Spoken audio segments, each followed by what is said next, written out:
What is good, Tesla family? It's Ray J back with another video, and in this one I'm going to be talking about the one and only Tesla stock, what you should be looking after for the future. I'm also going to give you guys a presentation about the Tesla Semi, why I consider this an absolutely incredible idea. I believe the concept is going to work very well, and I believe this is going to be a huge catalyst for the long-term future of Tesla, and maybe play a big role in this thing squeezing in the future to some very, very high levels. Now, before I break anything down, before I get into any more details, I do have to mention a couple of things before starting.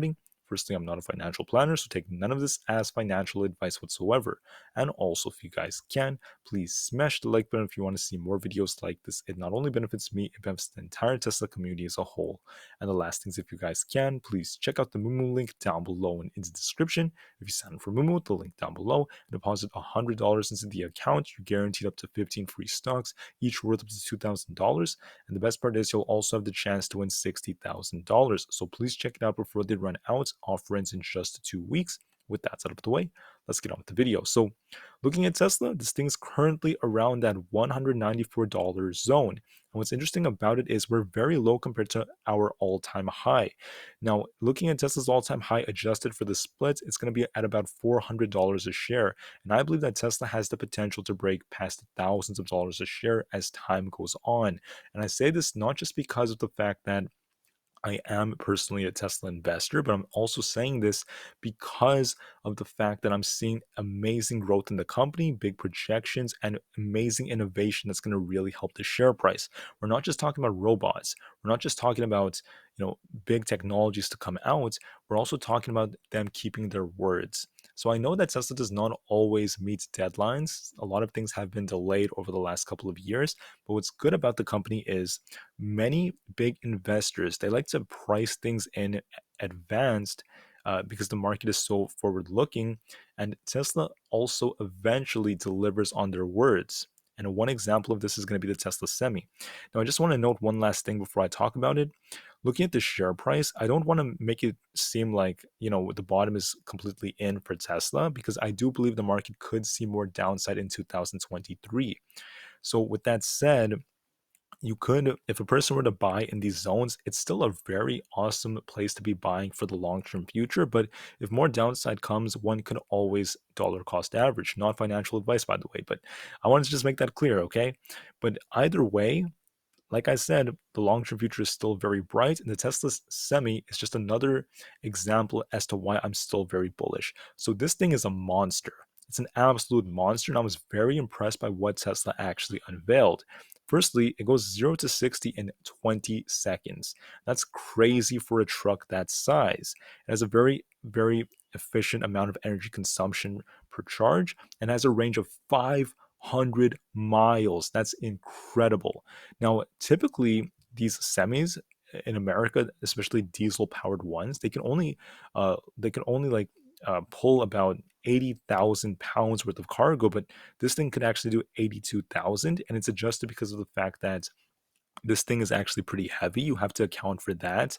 It is still a very, very heavy vehicle. I think it weighs like, I'm not 100% sure. I think like 17 to 20,000 pounds. But despite that, it still is very powerful. It's also more affordable for many big trucking companies in many ways once you understand why that actually is. Now, the first thing to remember is there are big integrations from the inside of it. The first thing I wanted to mention is the fact that the Tesla Semi, it's integrated in a way where the interior of it has these new innovations.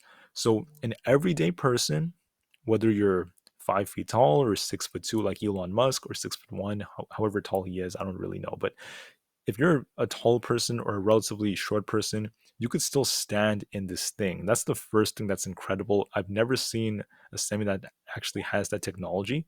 So if you could stand in there, that's going to be very awesome for the drivers, especially when they want to like move things around, come in and out. And also, what else is cool is it actually has an interior where they have a user interface. So they have like a monitor on the inside, just like this. So you have this like really cool looking steering wheel.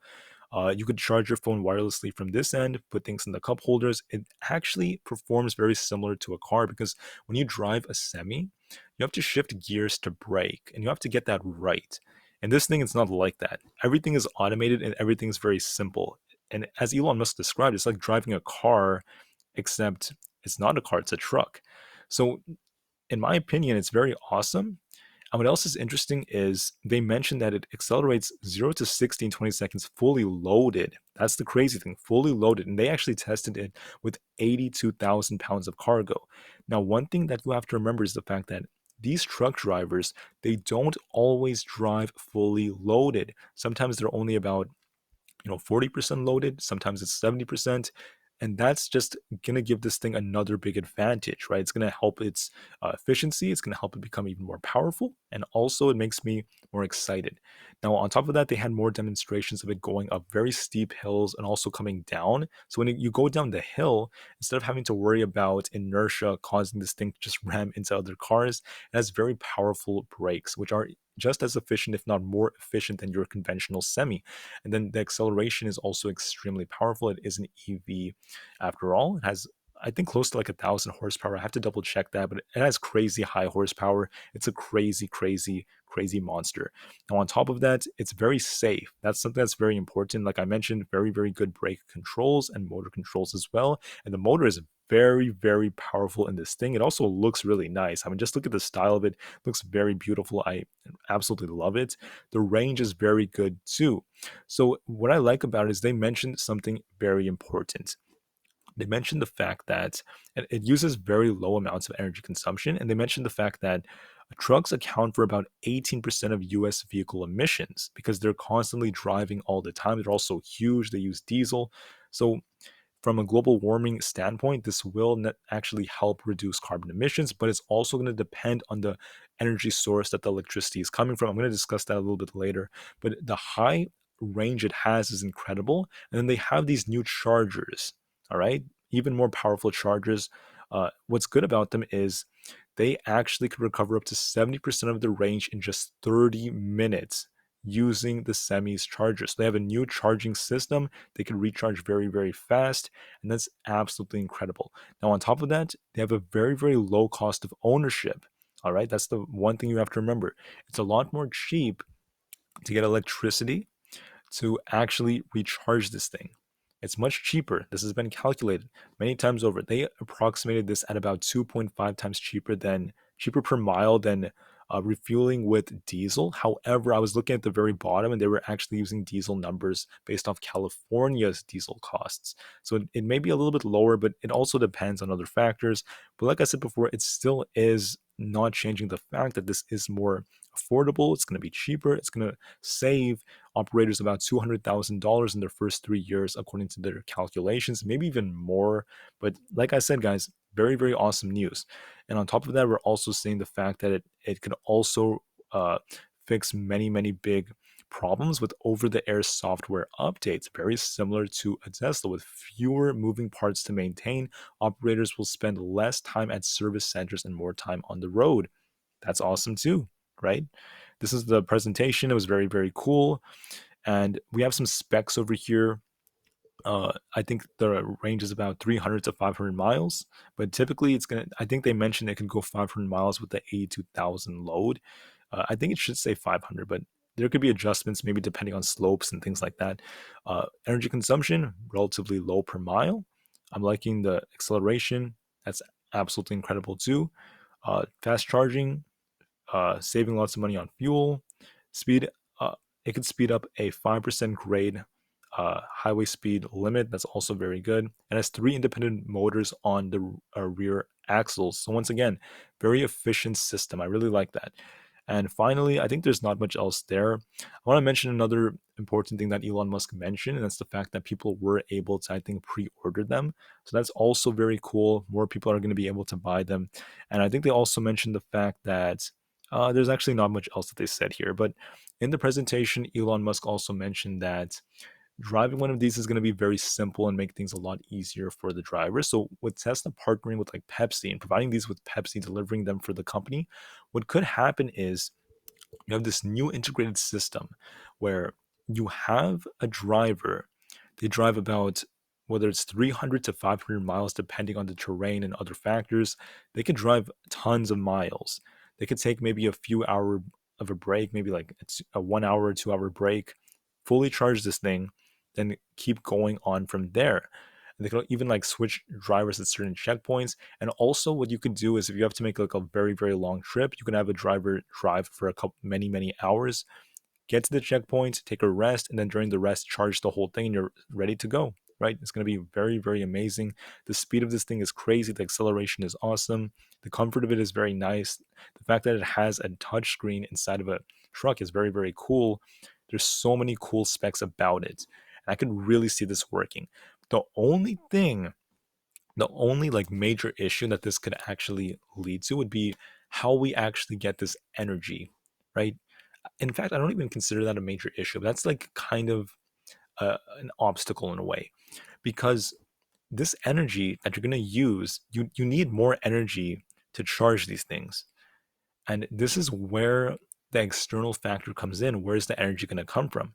Elon Musk mentioned, nuclear power can be on the table. He was talking about geothermal energy, but he was also talking about solar and wind being some of his primary favorite mechanisms. And I think he basically implied that there could be these checkpoints that have like solar farms or lots of solar energy. And then what this essentially does is you harness energy from the sun and you charge these things. It's going to be much more affordable in many ways, and it could actually really help to reduce emissions. Also, these things are not going to be contributing to releasing more smog into the air. This in turn is going to make the air better for the people that live near highways. It's going to be a lot better for the environment. So I do consider that a very, very good thing. Because remember, when it comes to the pollution from cars, it's not just about global warming, it's also about the air we're breathing. You can't forget that. And trucks tend to give off the worst air because of industrial, not just industrial, but smog in itself. So that's another very, very good thing in my opinion. But anyways, I basically went over some of the main points of this. I consider this a very amazing move by Tesla. And I think that as years go on, we're not only going to see a ton of these on the road, we're going to see more and more growth and popularity in Tesla as Tesla begins to expand its business and its production for different models, different businesses, and different uh, markets out there, right? So, like I said, guys, very, very awesome catalyst. I'm very bullish on this, especially as this could help bring in more profits for Tesla, more revenue as years go on, and contribute to this thing and its share price pushing to the upside and maybe squeezing for the long-term future. Remember, we have seen Tesla squeeze in the past, and I believe it will squeeze again as a lot of the shorts get out of their positions and FOMO comes in, and lots of buyers come in. This thing could squeeze again, and there are many catalysts for that squeeze, such as the hype and the buying pressure, which is induced by Tesla delivering on its promises, which I believe it will continue to do for decades to come.